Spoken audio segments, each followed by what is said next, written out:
Hello everybody, I'm Melissa, Community Manager here at Chupamobile, and today I am interviewing Robi Ganguly, CEO of Apptentive. Hi Robi, how are you?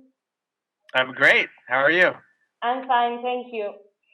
So for a start, I would like you to explain us which is your role in Apptentive and what are you working on? Sure. So I'm one of the co-founders, and I'm actually the CEO of the company. And so that means on a day-to-day basis, I'm working with the team on the product. I'm talking with our customers, figuring out what's working, how we can be better, spending time sort of going out and talking about the company, sometimes at events, at conferences, sometimes with potential customers and sales function, and just in general, sort of telling the story and sharing what we're doing. That's great. But what does exactly your product offer? So Apptentive is the easiest way for every company with an app to talk with their customers. And what we do is we have SDKs for iOS and Android that people can drop into their apps in about 15 minutes, and it powers lots of communication scenarios. So everything from listening to your customers for support and feedback to reaching out to figure out who are the biggest fans and making sure that they're talking about you in the App Store to doing research using in-app surveys, so you can find out in real time how people think a feature landed or what their experience is like, or so you can learn more about them. And even communicating about things like you've updated the app, and now telling the people who have updated the app what they're getting in the new version, things like that. So anything where a developer wants to talk to their customers inside their app, we power it and make it easy. Okay, yes, because listening to the user is fundamental for increasing a product quality. So, do you think that in the world of mobile applications, publishers really understand how important it is?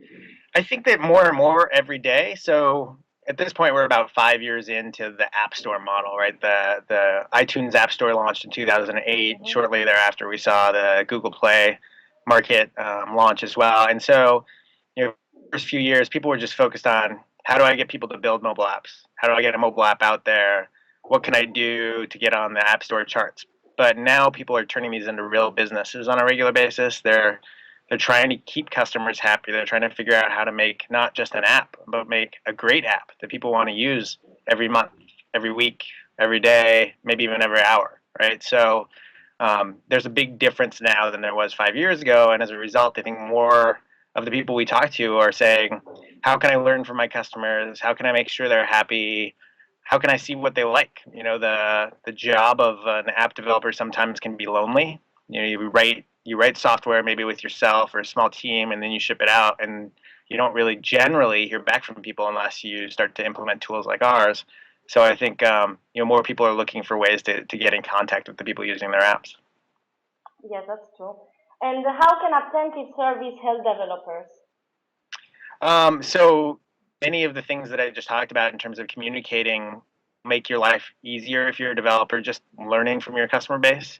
A lot of times what we see is that app developers at first believe that they launch an app into the app store, and then it's going to really get downloaded a lot. Lots of people will discover it, and then they are dismayed to find that that's not exactly what happens. And even if they get a lot of downloads, most of those people are gone in a few months. And so the focus is, who really is a huge fan of the app, who loves that app, and why, and what are you doing? What did you hit upon that was really successful for them, and how can you build out more of those capabilities? So sometimes we'll work with a company that makes like a really easy tip calculator, for example, and they figure out that the best part of the tip calculator is the way in which the calculations can be shared among friends. And maybe they didn't expect that to be a big deal, but over and over they're hearing from their early customers that that's a big deal, and so then they kind of expand on it and they do their marketing talking about that benefit of that, and that helps them grow.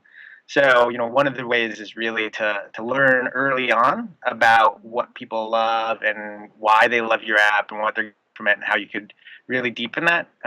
Another thing is again, I think the job of many developers, especially if they're independent developers, is kind of lonely.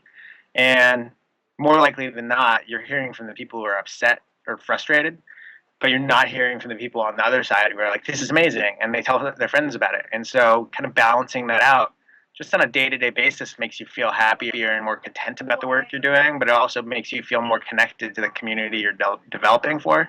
So that's really powerful. And then when push comes to shove, sort of the bottom line things that most people really care about over a long period of time with their apps are making sure that they've got great ratings and reviews in the App Store. So new customers, when they come across your app, say, "Oh, this is something worth downloading." Mm-hmm. Making sure that the customers who use it are really happy, and making sure that they're using it on a regular basis, so that you're retaining customers, month over month, year over year, and building a business where you can actually make some money, whether it's in purchases or you're charging download, or you've got advertising, and you do commerce. The more you can keep that audience happy and using your app, the more likely you are to actually make a real business. That's great. Yes, you offer a really useful and innovative service. So, how did you get the idea for creating Apptentive? So we're pretty fortunate. I founded this with three other good friends of mine. We spent time at companies like Apple and Microsoft and Yahoo and Graystripe, which is a mobile advertising company. So all of us had been in and around mobile, had spent a lot of time thinking about personal computing and software. And when the App Store launched, we pretty quickly realized that ratings and reviews were pretty insufficient. That you saw a bunch of people complaining, but you didn't see real dialogues. And we thought that it was obvious. App Store is amazing for getting distribution of your app, that you could get on tens of millions of devices with potentially no cost if you were very lucky. But it really broke down the communication, that you could launch an app and not know who your customers were, not talk to them, and only see stuff in the ratings and reviews. So we felt like that was a really big roadblock, and we wanted to fix it. So that's where we started several years ago. That's great.